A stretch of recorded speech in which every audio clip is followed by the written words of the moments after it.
أحمد ومحمد ومحمود. العرب سموا عمر وعمرو، واستخدام جذر عمر قليل عند العرب. العرب سموا أو كنوا أبو جهل وكنوا أبو لهب، وسموا أسماء غريبة وعجيبة. لكن أحمد ومحمد هذه للنبي محمد صلى الله عليه وعلى وسلم. ومبشرا برسول يأتي من بعد اسمه أحمد. أحمد ومحمد إيش يعني إخواني؟ الفرق بين أحمد ومحمد، الفرق بين أحمد ومحمد أنه محمد ومحمود عند أهل السماء، فما سيرة أحد دب على الأرض محمودة أعظم من سيرة محمد صلى الله عليه وسلم. لذلك إن الله وملائكته يصلون على النبي، إن الله وملائكته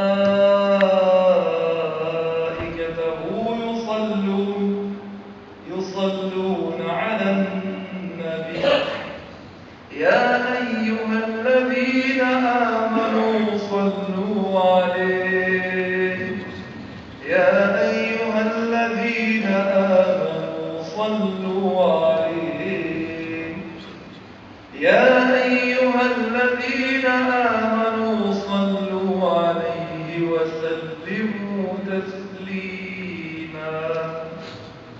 صلاتك على النبي ليست رفعا لقدر النبي بقدر ما أنها تبرك برفع قدرك عند رب النبي، لأن النبي غني عن صلاتك على النبي، لأن الآية بدأت إن الله يصلي على النبي، إن ملائكته يصلون على النبي، إن الله وملائكته يصلون على النبي.